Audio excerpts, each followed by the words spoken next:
Hello everybody, it is Al Knight, it is Brony time, and welcome back to Let's Play The Great AC Turner Chronicles. Just, in preparation, just in case, I'm sorry if there's any loud noises that aren't the game or my voice. For some reason, they've decided to do some work, I don't know, like construction or something, in my, like, literally right next to me, because, even though it's about to be, like, 20 degrees in Texas, and that's just unheard of. But, yeah, just in case that happens. But anyway, we're back, and when we last left off, we kind of got through our first summation examination and a couple of testimonies, and now we're kind of right back where we started with another summation examination. So let's just get right back into the chaos that, is about to unfold. We have to once again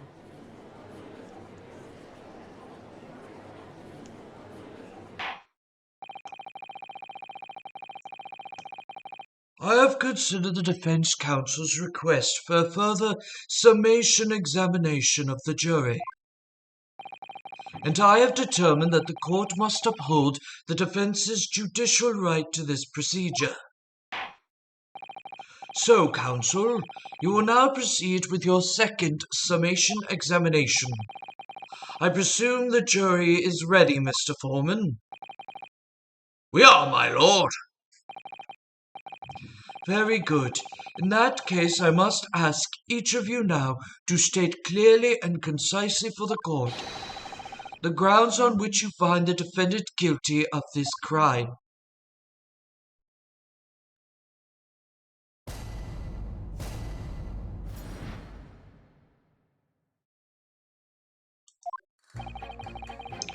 The accused left behind evidence at the scene, didn't he?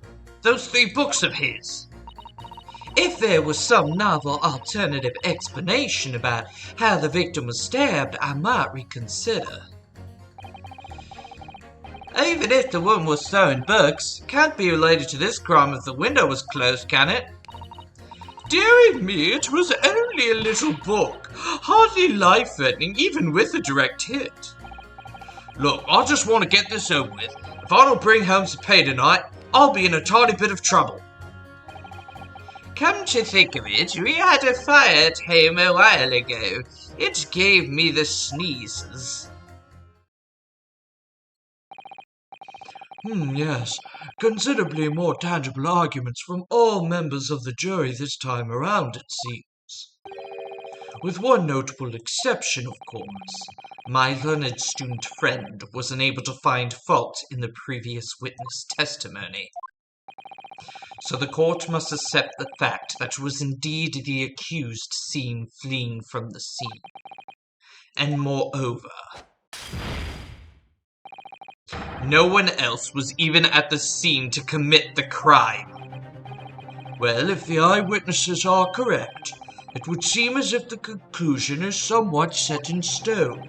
I fail to see how it can be argued any other way. That means, I'm afraid, that during the summation examination, it's essential that you establish some other tangible explanation for the facts. But how? What would even constitute a tangible explanation here? Isn't it obvious? Who stabbed the woman, and how? Those 2 details are all you need to provide. Simply give us a name and method by which the attack was conducted. And there I was, thinking this might be hard. But Mr. Naruhodo, you have to do it. Otherwise this will be where the trial ends. No pressure then. That's quite the preamble. Proceed with the summation examination, please. I presume you are prepared, counsel. Oh, yes, my lord. All right, Renosuke, focus your mind now. Clearly, the key to this summation examination going to be juror number 4, the maid, or should I say Mrs. Garrideb. We have a book that disappeared from the Garridebs' house on the evening of the incident, and the 4th book found in the victim's hand. There must be a way to link the 2. Yes, that's what we have to find. Using every technique I've learned in my short career so far, whatever it takes. Don't forget to keep an eye on Miss Garrideb and how she reacts, even to the things other people say.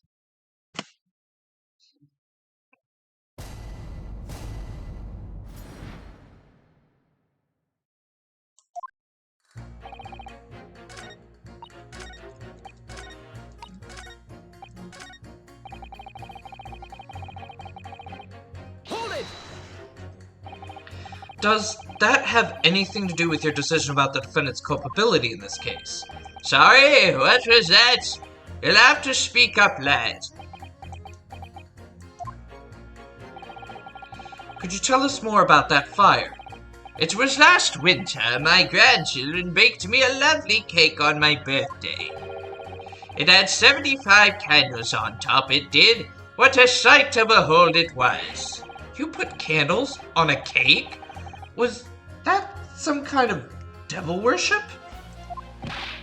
Of course not. It was an angel cake to celebrate my birthday, obviously.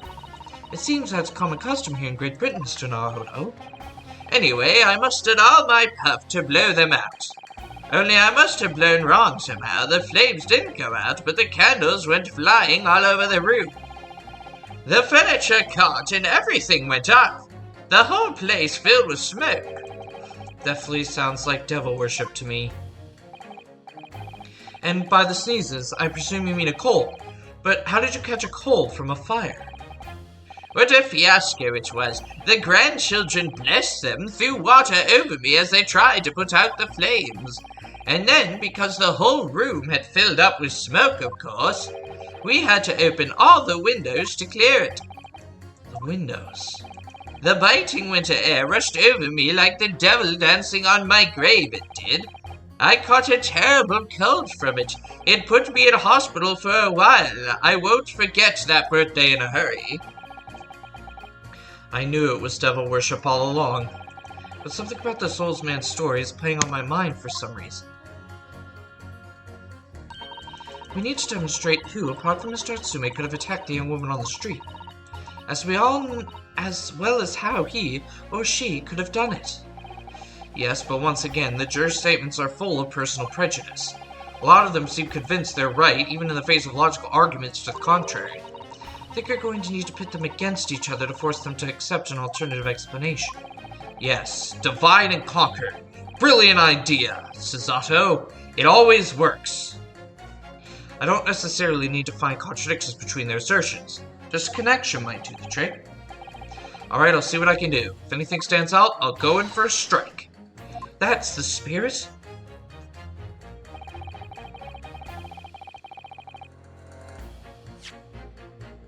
Oops. Nope, oops. God dang it, I'm sorry.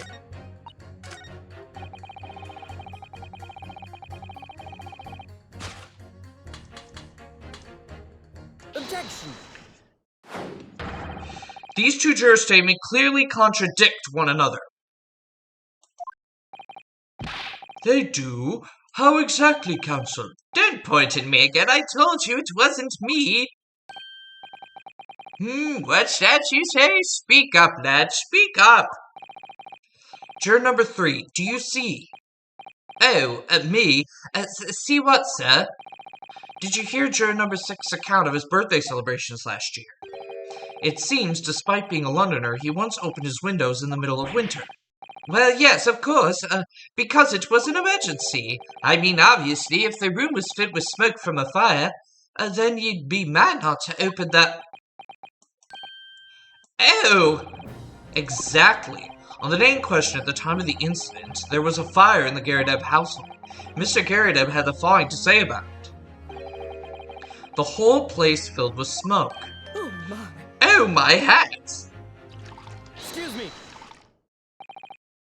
Juror number 4, do you have something to say about that? Mrs. Garrideb! Oh, dearie me! What is the meaning of this? How dare you imply that I am hiding who I really am? It's imperative that you confirm something for the court. So please, it's time to drop the pretense now. What is it? When the fire started in your house that day, did you or your husband open the window? What? I beg your pardon? What are you insinuating? I'm sorry, I keep mixing up voices. The room would have been thick with smoke after the carpet bookcase caught fire as they did. In a situation like that, it's inconceivable that you wouldn't have opened the window. And what if we did? Oh, all right then. Yes, you're right. My husband was frantically trying to open the window, which can't have been easy since I continued to give him a justly deserved book battering. Even though your house was on fire? Oh, you never stop throwing until the anger subsides. It would be terribly bad for the nerves to do otherwise. Of course, I should have realized. As a significant step forward, Mr. Naruto, you managed to establish that the window was open. We simply must have that added to Mrs. Garridebs' formal statement.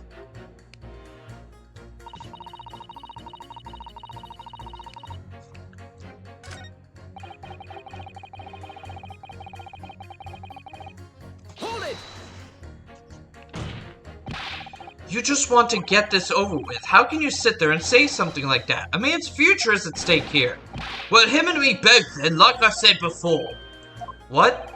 I told you already, I'm a day labourer, aren't I? If I don't bring home some readies with me tonight, you'll find me floating face down in the Thames tomorrow morning. What? You heard me. My missus isn't one to mess about, you know. She can be fierce, believe you me. Another shining example of marital bliss, then. Situation like this cropped up the other day. It was, well, Did you know, it's funny, but I can't quite remember. Sorry. It was too frightening, that's the thing. Must have blocked it out. Helpful. I wonder if Mrs. Beat will ever be dragged into the Thames by a scarf. Don't even go there, Mrs. Otto. There must be some way to jog his memory about this.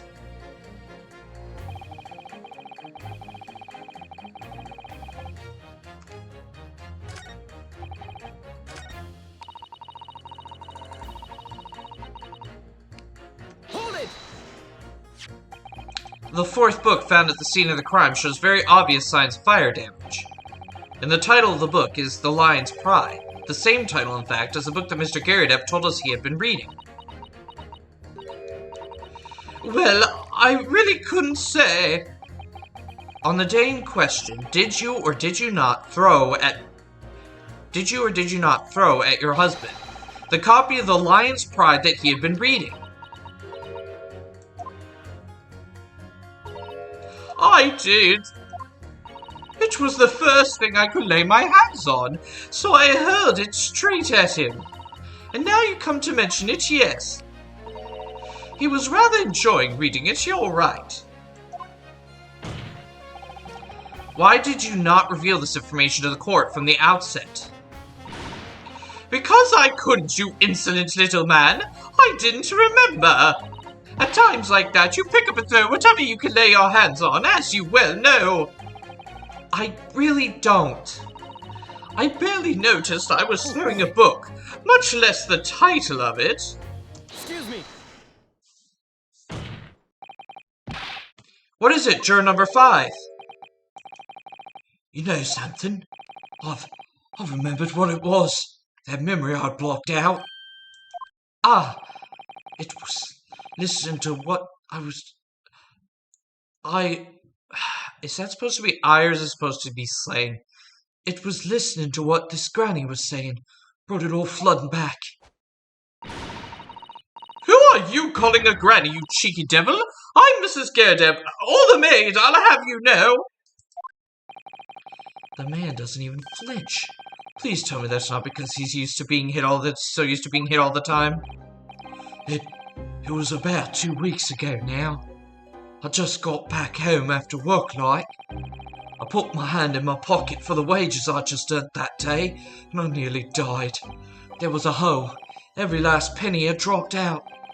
Oh dear, what a disaster. You haven't heard the half of it, boy. Oh? The wife was cutting up some chicken at the time. I could hardly get the words out, but I told her straight. I've lost the day's wages, love. Next thing I knew, the blade was whistling past my ear. Stuck in the wall next to me, it did, about an inch deep. No words, just terror. I could smell it then, you know. That god-awful stench. I was sure I was going to end up face down in the muddy banks that night, I could tell you. Now, that's a real disaster, isn't it? I'll never use the word lightly again. Anyway, the point I'm trying to make is this. When women lose their rag, they'll throw anything at you. Knives, hatchet, hammers, you name it. Mr. Naruto, you mustn't think that all women are so short-tempered and unrefined. No, I wasn't thinking that. Throwing household objects at people as well, it's so uncivilized. At least attack with honor, using a bow or the like. What? Attack? Who are you going to attack? Never mind. Anyway, this man's words could be rather significant, I think. Alright, we'll come back to the bow and arrow thing later, if I dare.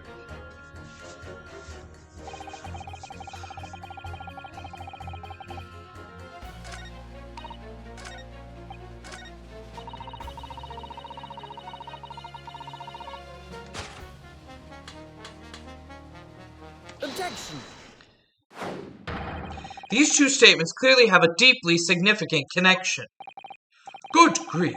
You mean they don't contradict each other? Explain, counsel, at once. Juror number 2, do you think perhaps, that this could be one such novel alternative? Oh my, well, whatever do you mean? I couldn't do it, dang it. Oh my, whatever do you mean? I'm trying to make it like shaky southern drawl, and it's really hard. An alternative explanation as to how the victim was stabbed in the back. What are you talking about? We demonstrated that the 4th book, The Lion's Pride, that was found at the scene of the crime, originated in Mr. Garridebs' room, on the top floor of his house. Therefore, it's equally possible that some other object besides the book could have found its way from the Garrideb household to the street below. What's that now? After all, Mrs. Garrideb could have thrown any number of different objects at her husband. Isn't that right, juror number 4? What are you insinuating now, you little beanpole? I'm beginning to think that, ever since the true origins of this book came to light, perhaps she's had a feeling this might be what happened. Now you listen here, you Easter Gala. As the foreman of the jury, I demand a straight answer. You give us a yarn about some other object making its way out of the house. But what? What was it?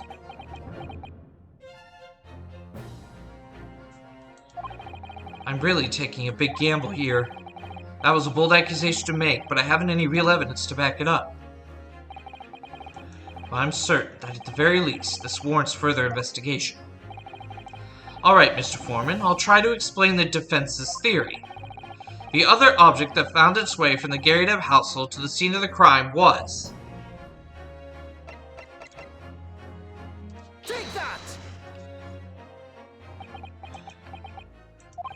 Juror number 4, Mrs. Garrideb. What now? I must apologize in advance for this, but I need you to confirm something else for the court. This knife. Have you ever seen this knife before? Ah! Good Lord, counsel, what on earth are you doing? That's the weapon that was lodged in the victim's back, man. My lord, remember that when the victim was attacked, Mr. and Mrs. Garrideb were in the throes of an argument. Mrs. Garrideb was hurling anything she could at her husband, who'd been backed up against the window. A window that had been opened to clear the smoke, and through which a book sailed to land at the crime scene. You can't seriously believe that. The book was found in the victim's grasp. Are you saying that it flew out the window and across the street to land neatly in her hand? Huh? Even the missus hadn't got a name like that. Yes, I admit, there are many details we don't yet understand. But that's the point. That's precisely why we must not allow this trial to end. Not right now. Oh my. Ah! Mrs. Garrideb, your answer, please. Have you seen this knife before or not? Oh, ah!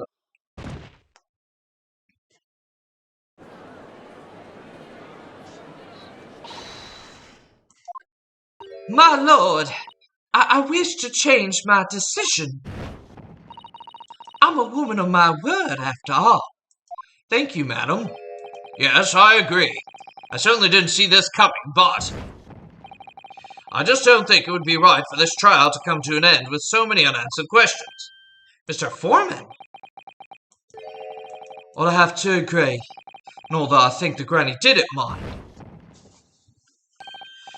Yes, you know what? I'm quite happy about this at the moment. God, it's so hard to keep this. It's so close to the old man's. Yes, you know what? I'm not quite happy about this at the moment either. All together now, ladies and gents.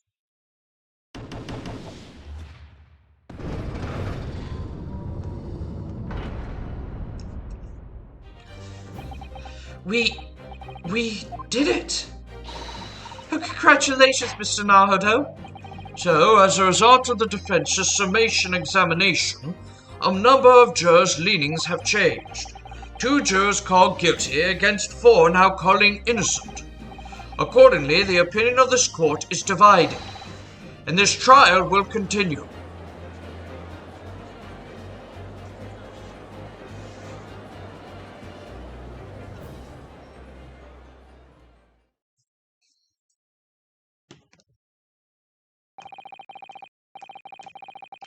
Now then, Lord Van Zeeks, how does the prosecution wish to proceed?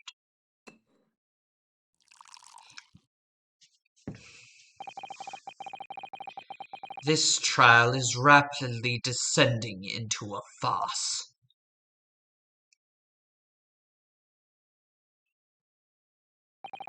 Like a corked wine, the first few sips are bitter enough. But what follows is so repugnant. It's good for nothing save the gutter. If I may, Lord Van Zeeks, the defense has just put forward a credible alternative explanation for what happened. Credible? Is that your considered opinion, Mr. Foreman? The defense's argument is a joke, to which I barely know how to respond. But let me start by insisting that you must all familiarize yourselves better with the relative positions of those places being discussed. What do you mean by that? What's his angle this time? It should already be more than apparent that between the crime scene and the Garrideb household runs a rather wide street, Briar Road. Which means that the distance from the Garrideb's house to the scene is some, 15 yards. Let me see, 15 yards? That's around 14 meters. 14 meters? Oh, that's a little farther than I'd imagined. And, as you ladies and gentlemen of the jury rightly noted as having portentous significance, the 4th book was found in the victim's clutches. In other words, the smoldering book wantonly hurled by the lady of the house traveled some 15 yards, to land on the opposite side of the road, neatly between the collapsed victim's fingers and thumb. Yes, it's quite impossible. Almost makes you think that something fishy going on. Is that your final conclusion, my learned and deluded friend? And did the jackknife follow any identical trajectory to plunge into the middle of the victim's back? This fantasy is somewhat stretching the notion of having a bad day for the victim, I think. Even those pathetic serialized detective stories have more believable plots.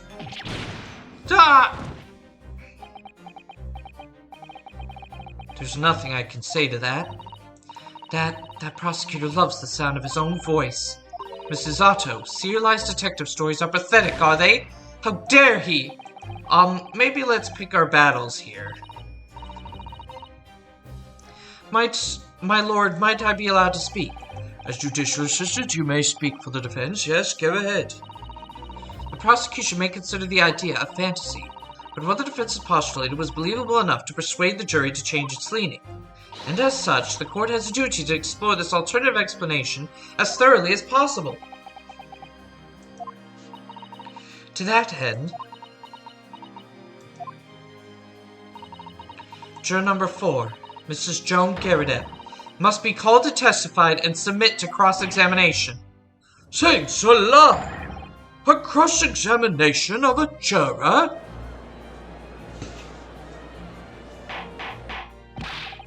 Order, order, order! Well, this is highly irregular. It is unprecedented for a member of the jury to be summoned to the witness stand. Objection! Oh, not again! And unnecessary. Lord Van Zeeks? There are already witnesses in the stands whose testimony the defense may further cross-examine. If my learned friend's farcical theories has any truth in it, then both the burning book and jackknife must have flown through the sky before this couple's eyes. And you must assume they would be able to testify accordingly. What say you, witnesses?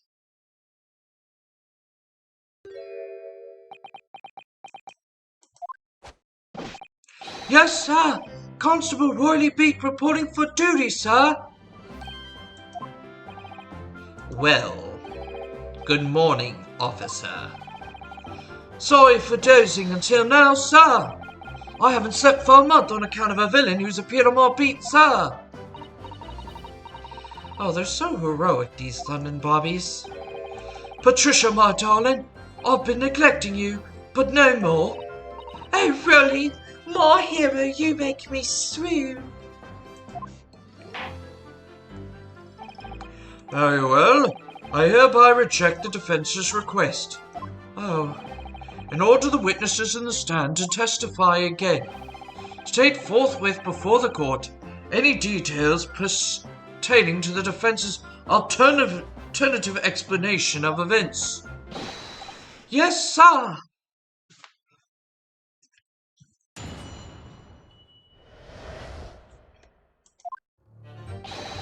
This case has nothing to do with Mr. and Miss Garridebs, believe me. London Bobby is good for his word.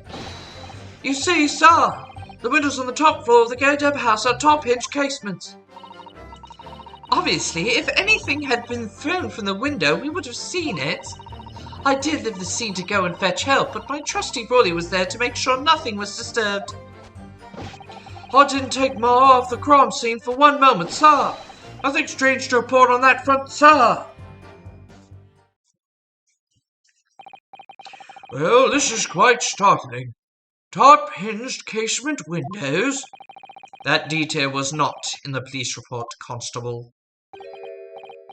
Oh, yes, sorry about that. I must have been a little drowsy.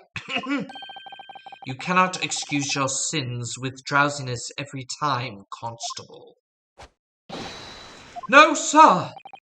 I'm sorry, but what exactly is a top-hinged casement window?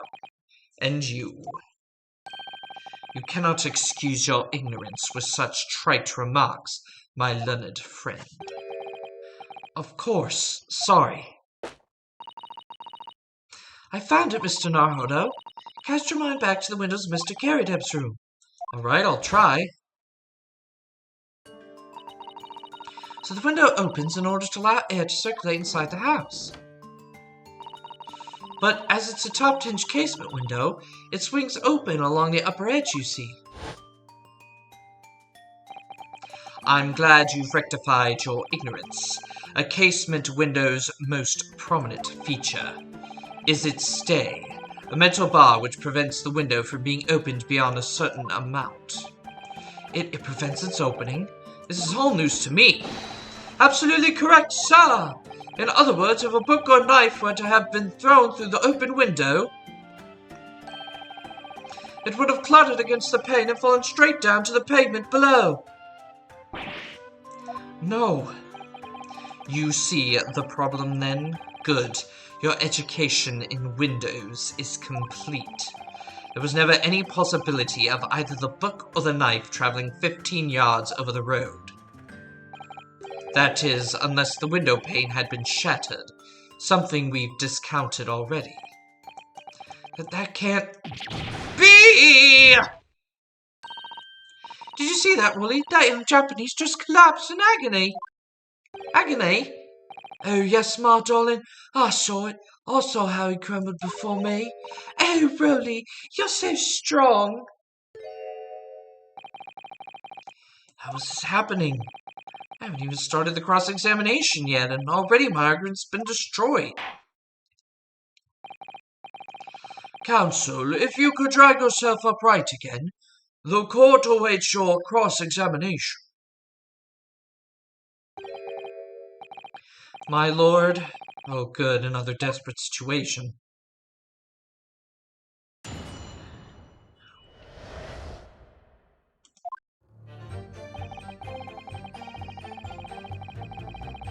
Hold it! How can you say that for certain? A very good question, sir. And the answer is this. It has the noble founding principles of the police force written on it, as a reminder to all us policemen of our sworn duty. He showed us that before, didn't he? Did he? I can't say I remember. To patrol the streets of London town and uphold the peace of the common man. It's what the job's all about. That is why I can stand here today beside my long-suffering wife and tell you Bobby's good for his word. Rolling my tired eyes admittedly, sir. Oh, Rolly, you're so manly.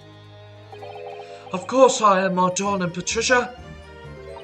Oh, Pat. Oh, Rolly. No, none of this is what I meant. I meant, how can you say for certain that this case has nothing to do with Mr. and Mrs. Garrideb? Oh, I see, sir. You should have said so earlier, sir.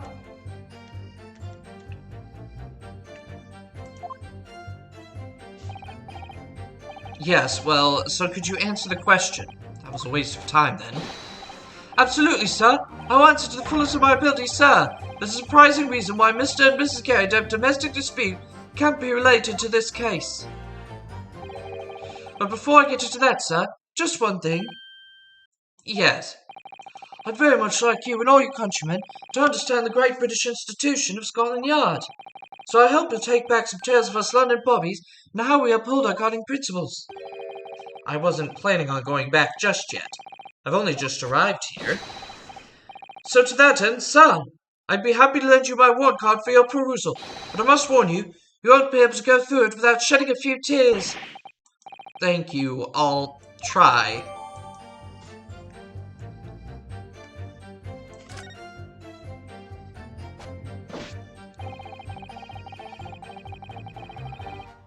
Hold it! By which you mean they don't open fully, is that correct? Yes, sir. They're just there to allow a bit of air through the house, you see, so they're restricted as to how much they open. And therefore, anything thrown out of the window from inside the room would simply strike the pane and fall to the street directly below. For clarity, allow me to mark the map. Here is the location where the objects would have fallen. Yes. Directly opposite the scene of the crime, on the other side of the rather wide road. It would have been so hard for somebody to mention this top hinge casement thing before. Well, I have another question for you, Constable.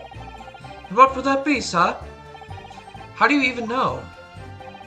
Why would you have any idea what sort of windows Mr. and Mr. Garrideb house is furnished with? Ah, well, sir, that's very simple. You see, I helped with the investigating yesterday. Excuse me. Do you have something to add, Mrs. Beat? Sorry? You look, well, delighted. Is there some particular reason for that? Oh, I was just remembering, that's all. We really were so lucky. Lucky? What do you mean? Well, of course I feel terribly for the poor woman who was attacked. Don't misunderstand me, please. But we were just so lucky it didn't happen on Rolly's bait. It was close, you see. Oh, I hadn't realized. Oh yes, that street, Briar Road. That's the boundary between Woolly's Beat and the next one. Is that right, my love?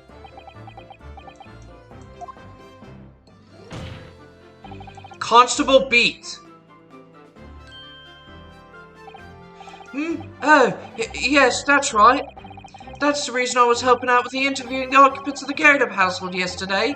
Their house is on my beat, you see, sir. That really was cutting it close then. Constable, if you could clarify something. If the Garrideb household is on your beat, does that mean that the pavement next to it is as well? That's on Mr. Garrideb's house.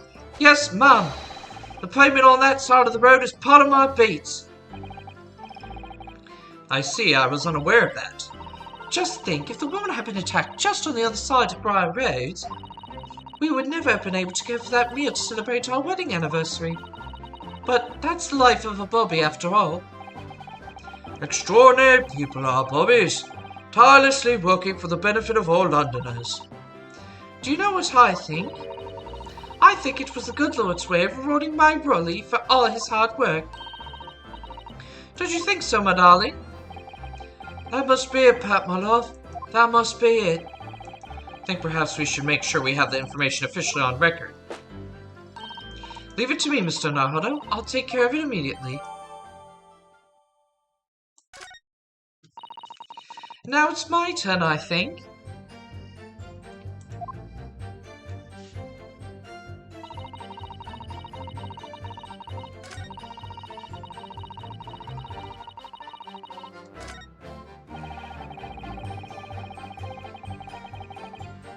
Hold it! Nothing to report. That's correct, sir. I had my eyes wide open the entire time. Never looked away for a second. No one else approached the scene, and nothing was removed from it. I could swear that on the yard's honor, sir. Really, that seems a little strange. Beg your pardon, sir. Strange, sir. Seems altogether regular to me. The rare copy of the Lion's Pride was originally in the Garrideb household, so the question remains, how did it find its way into the hand of the victim? Can you shed any light on that, seeing as you were at the scene of the crime the entire time? Aha! Could it be a different copy, sir? One that just happened to be burnt as well? Even if that were possible, why would the victim have been gripping a book like that in her hand? As we can see from this photographic print, she had a bag over her shoulder.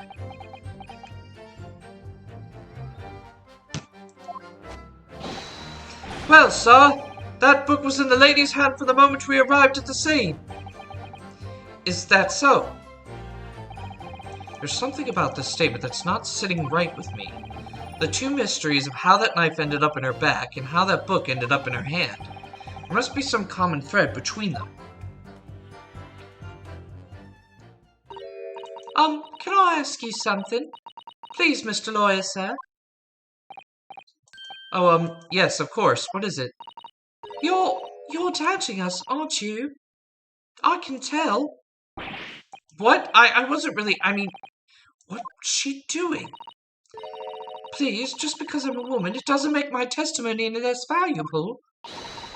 You might just see me as the wife of a policeman, but I'm a woman of my word, I am. I really don't remember ever... Sorry. I really don't remember ever suggesting that I doubted you. No excuses. I don't want to hear it. My voice will be heard. My lord, you'll let me speak, won't you? Yes, Mrs. Beat, I will allow you to supplement your testimony if you so desire. Sometimes the path of least resistance is the sage one. That was a very loud mutter. I heard that. That Japanese man thinks a policeman's wife word counts for nothing, does he? Well, watch out, sir. I might let you get away with something like that, but my Rolly won't. Duly noted, Mrs. Beat. Please, I humbly ask you to continue. What could she possibly about to say, I wonder?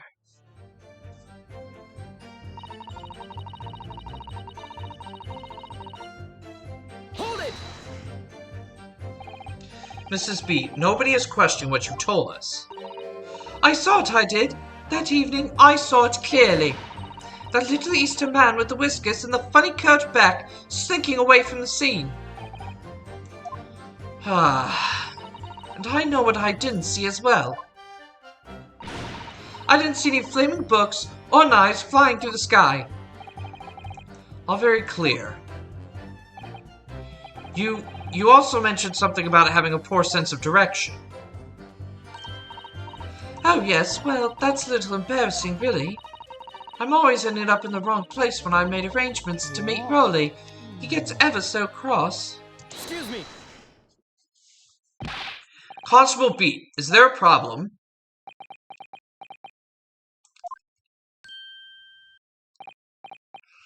No, sir. No problem, sir. Did your wife's remark just now bring something to mind, perhaps? Oh, well, in a way, sir. Yes, sir. I was just remembering that the same thing happened that evening is all.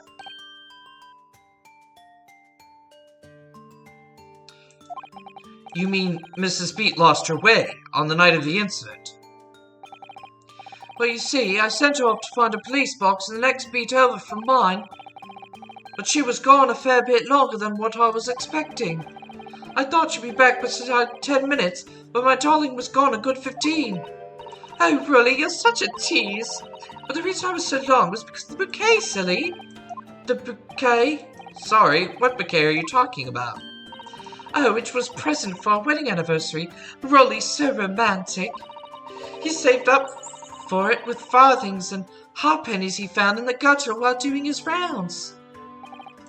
Yes, how romantic. I'd forgotten all about it until just now. Had you, my darling?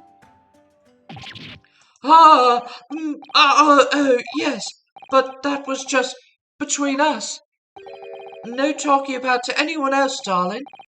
You have to promise. Really? Oh.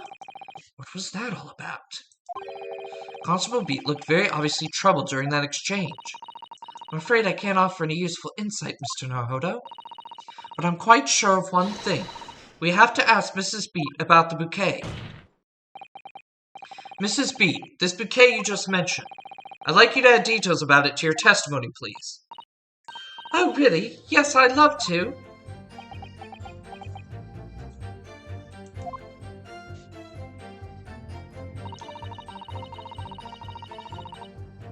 Hold it!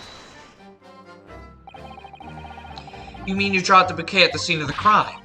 Yes, that's right. Oh, I was so upset. When we ran over and saw it was a woman with a knife in her back, I was so shocked, I dropped the bouquet Rolly gave me. It was in a dark spot where the streetlights weren't casting any light, so I didn't notice at first. And then you went to the police box to report it to the policeman whose beat it was on. Yes, and I came back to the scene together with the other constable, you see. That's when I spotted my bouquet again. The funny thing was, when I went to pick it up, it was nowhere near the victim's body at all. In case you need reminding, Mrs. Beat, the victim is not deceased. I was all flustered for a moment before I heard a voice calling me from the other side of the road. Your husband, presumably. That's right, silly me. I'd gone over to the wrong side of the street. Although I'm going to blame the bouquet this time. Can't think how it got there. I really can't. So the bouquet somehow moved from one side of Briar Road to the opposite. Curious indeed. Isn't it? But the worst of it is I forgot to pick the bouquet up again when we left the scene. The beautiful rose Rolly bought me with that change from the gutter he spent so long collecting. By bouquet, do you perhaps mean this sorry solitary rose? Oh!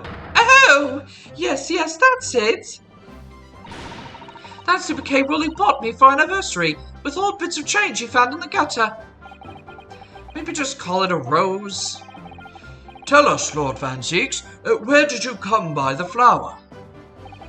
According to the report by the police officer in charge of the crime scene investigation, it was found on the edge of the pavement in front of the Garridebs household. In front of the Garridebs house? although it wasn't noticed until the morning as it lay where the street lamps cast no light. It was believed to be of no relevance to the case, since it was found on the opposite side of the thoroughfare. Oh, thank you, sir, thank you. Could I have it back now, please? No, I think for good measure this rose should be added to the court's record as evidence. Oh. But it's a symbol of our love. I want it back after the trial. Do you hear me? I want it back. Good grief. Rest assured that I shall do my very best not to forget, Mrs. Beat.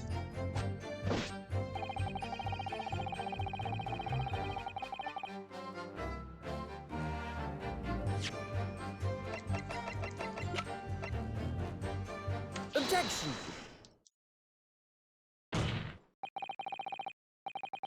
You claim, Constable Beat, there was nothing to report in the 15 or so minutes you were guarding the scene. But that cannot be. What do you mean to say? In your testimony just now, Mrs. Beat, you explained to the court that when you arrived back at the scene of the crime with the policemen assigned to the beat, the bouquet you had dropped at the victim's side was no longer anywhere nearby. Yes, on the opposite side of Briar Road to where the victim was attacked. But considering the size of that meager bouquet, if a single sorry bloom can be so described, no doubt it was blown in the wind across the street, back into the gutter where it belongs. Meager? But if that were the case, why did Constable Beat not testify to the fact? No one else approached the scene, and nothing was removed from it. Constable Beat swore to that on Scotland Yard's honor. But the bouquet belonged to me. There's nothing to do with the case. That's why Rolly didn't mention it, I'm sure. No, because sadly, it's not only your bouquet we're talking about here. More than one thing in this case is mysteriously the wrong way round. What are you talking about? Think about it. Besides Mrs. Beat's bouquet, there's Mr. Garridebs' book. Mr. Garridebs' copy of The Lion's Pride, which was thrown out the window by his wife.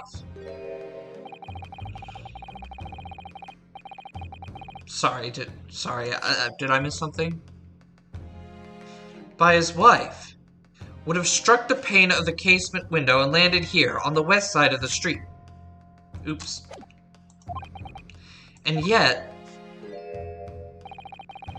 it was actually found here on the opposite side of the road in the victim's hand. Meanwhile, according to the testimony we've heard, Mrs. Beat's bouquet should have been dropped here at the scene of the crime, on the east side of the street. But in fact, it was actually found here on the opposite side of the road in front of Mr. and Mr. Garridebs' house. There's no logical explanation for those things, unless somebody deliberately moved them.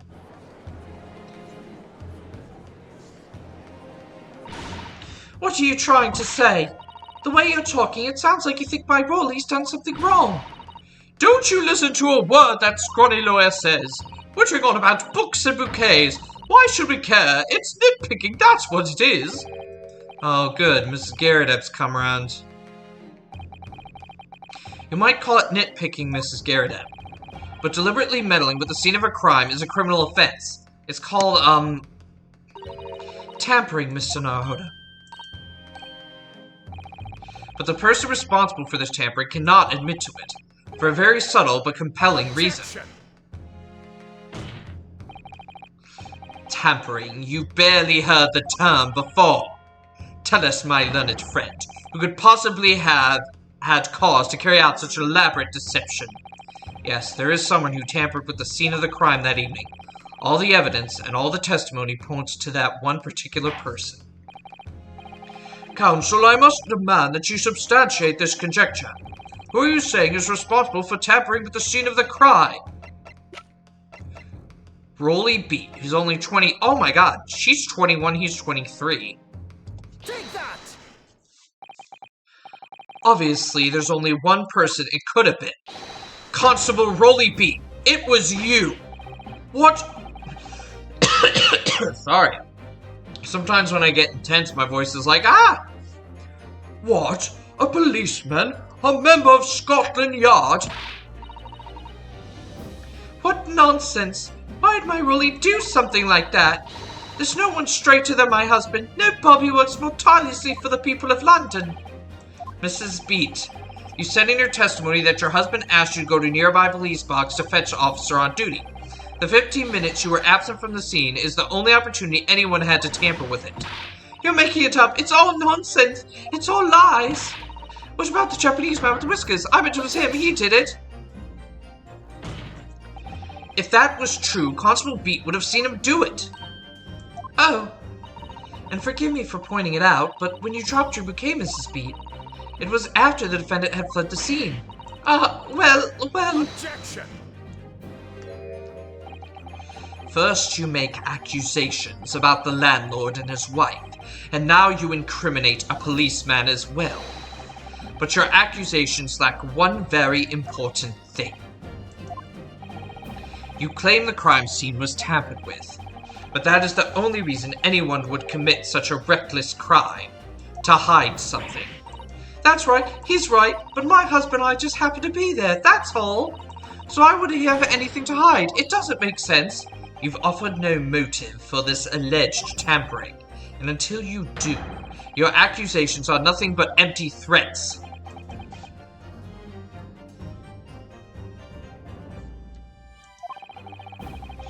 Constable Beat had very good reason for wanting to tamper with the scene of the crime.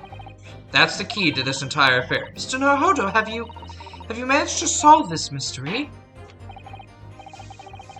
Counsel, you have made a very serious accusation against a London police officer. If you are mistaken, I'm sure I need not point out that your reputation as a lawyer will be irrevocably damaged. With that stark warning in mind, you will now explain to the court the motive for this alleged tampering. Yes, my lord.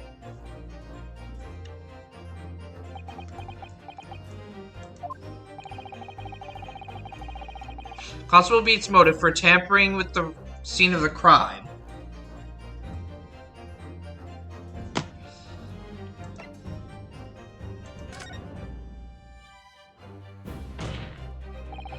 where the victim fell to the ground. That is what this Bobby had to cover up at all costs. What? Where the victim fell? You mean where she was attacked? What are you talking about? We told you at the very start, didn't we? On the pavement of Briar Road. We saw it happen, remember? It was right here, as if anyone didn't already know. That's certainly what everybody has been led to believe. But in fact, that isn't where the victim was stabbed at all. What? What? I'm beginning to wonder where this tumultuous trial will end, counsel. If that's your assertion, then the court is dying to know, my Nipponese friend. Where are you proposing that the crime actually took place that evening? Right here. Take that! But that's... On the opposite side of the road. I don't understand. On the evening in question, Mr. Garridebs' book fell directly down from the open window above, and your bouquet, Mrs. Beat, never moved at all. What did move was the scene of the crime itself. Good gracious! Objection! Perhaps you haven't been listening to the ample testimony the court has heard. But these witnesses both saw the moment the attack took place. That's right, I saw it with my own eyes. It was 5 o'clock in the evening and already dark. There was the typical London fog on the ground. When you saw the incident unfold and ran to the victim's aid, that was actually on the west side of Briar Road. No, that's not true. It can't have been. Constable Beat then arranged for you to be absent for a while by sending you for help. And during that 15 minutes you were away, he transplanted the crime scene. He moved all the things shown in this print, the victim herself, the 4 books. He moved everything, in fact, to the pavement on the east side of Briar Road. Extraordinary. But then the constable overlooked one thing. What? What did he overlook? The bouquet, I presume. Exactly. The prosecution told the court just a few minutes ago about the discovery of the rose bouquet. Lord Van Ziek said it wasn't noticed until the morning as it lay where the street lamp cast no light. Yes, it couldn't have been in the dark, obviously. Which is why it was only the bouquet that was found in its original position, on the pavement, on the west side of Briar Road. And that is the defense's theory about what really happened that evening. How do you respond? Constable Rolly Beat.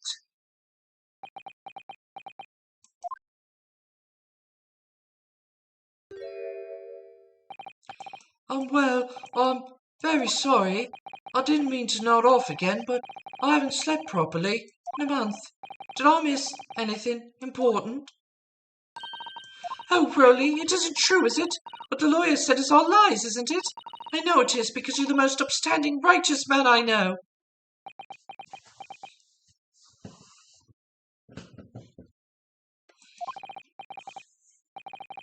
I had a dream. A terrible dream. All the things I did that night. Everything come out. Everything exposed. Only it seems it wasn't a dream at all. Good golly! Order, order, order! What on earth is the meaning of all this? Oh, Rolly, why? Why'd you do something like this? Moving a corpse is a criminal offense, isn't it? Wishing the victim dead should be one too. Constable, explain yourself. Why would you do this? As a respected member of Scotland Yard, your duty is to protect the good people of London Town. I can't say, sir. What? I really am ever so sorry about all this, for damaging the Yard's reputation, for everything. I have a possible explanation for why, on that particular evening, Constable Beat felt compelled to move the scene of the crime. I could think of one reason. What? How could you possibly know? You, a foreigner, presuming to understand the mind of a Scotland Yard policeman. And yet, Lord Van Ziek, it is the foreigner who has uncovered this startling truth of the matter thus far. I believe it would be beneficial to the court to hear this extraordinary young lawyer's theory. Counsel for the defense, if you please. Yes, my lord. Now then, I think you had better show us some evidence. At once, my lord. England, Japan, it makes no difference where you come from. Human emotions are the same. And I think I have a fairly good idea of the feelings behind this man's actions. What gives away the motive of Constable Beat's unthinkable actions? Take that! I realize that I'm a foreigner in this land, and I have only just arrived from Japan, which is why all this information about London's so-called bobbies is completely new to me. I've learned that, though honorable, patrolling the beat is the most demanding work in the world, for example. Keeping the peace, looking after the citizens on his beat, in all kinds of ways.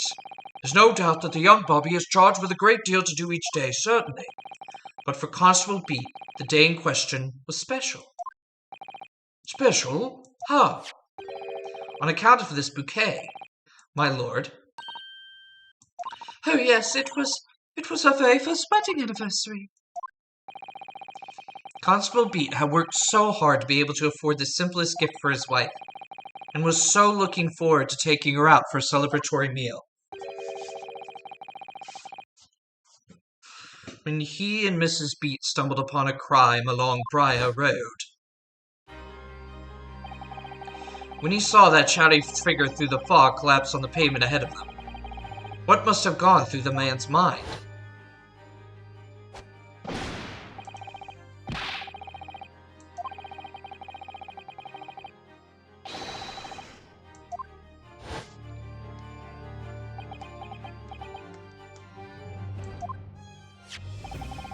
This is the warrant card that Constable Beat offered to lend me earlier. Inside, among the rules for patrolling policemen, it says, when a crime is discovered on his beat, a policeman must assist with initial investigation and help detectives. Aha! Constable Beat. Is that, or is that not, the reason why you moved the whole scene of the crime that day? Yes. Yes, everything you said. It's alright. So that's it. It was all to do with the boundary of your beat. Oh! Exactly. To summarize, the incident actually occurred on Constable Beat's beat. Good gracious! Constable, do you realize the gravity of what you have done? It was the first time since I became a copper that I'd ever cursed God. Stay close to me, Pat. The criminal could still be lurking somewhere.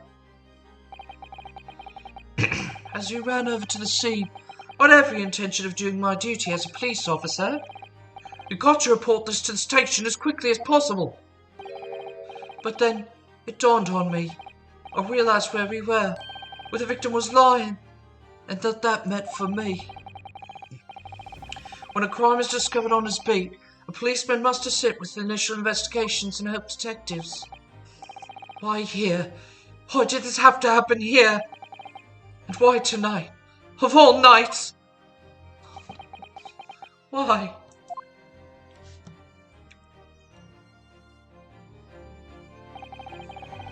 It's a copper's job to guard the scene of the crime, so I told Pat she'd have to go to the nearest police box and fetch whoever was on duty there.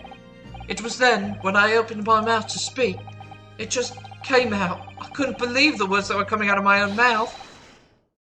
This is the next beat to mine, Pat, so I'll have to go to the police box that covers it. Turn right along Meerschaum Street and then...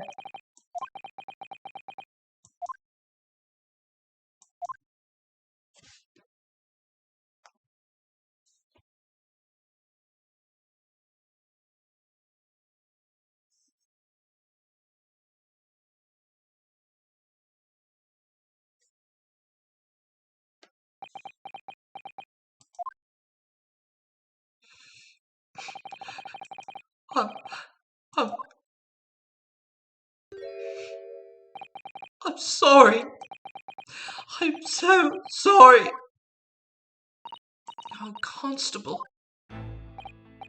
I just wanted, just that one night, to take my Patricia out for dinner. Oh, Rolly, just that one night.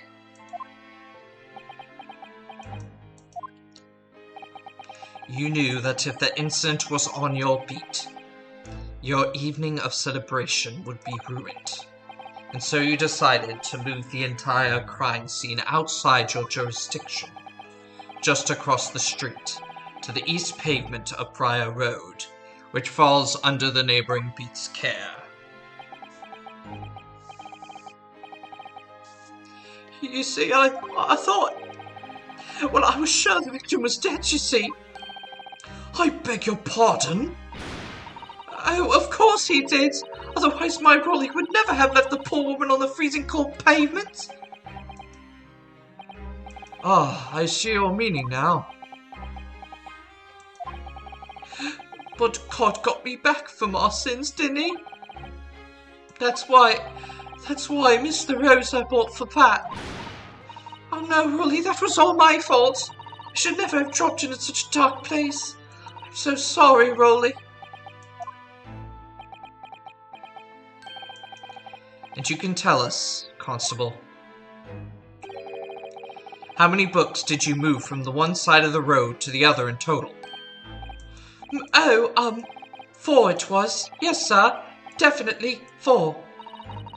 3 of them dropped by Mr. Natsume, and the 4th being the one that fell from the window upstairs in the Garridebs household, of course. But what made you place that book in the victim's hand? When all the others were scattered haphazardly around, I mean. Oh, well, sir, that's because that's how I found it. How you found it? What do you mean? When we ran over to the scene, the victim was already holding the book. So when I moved everything, I made sure it was still in her hand. Your shirt was the book, the Lion's Pride, that the victim was holding. Oh, yes, sir. No doubt about it, sir. Interesting.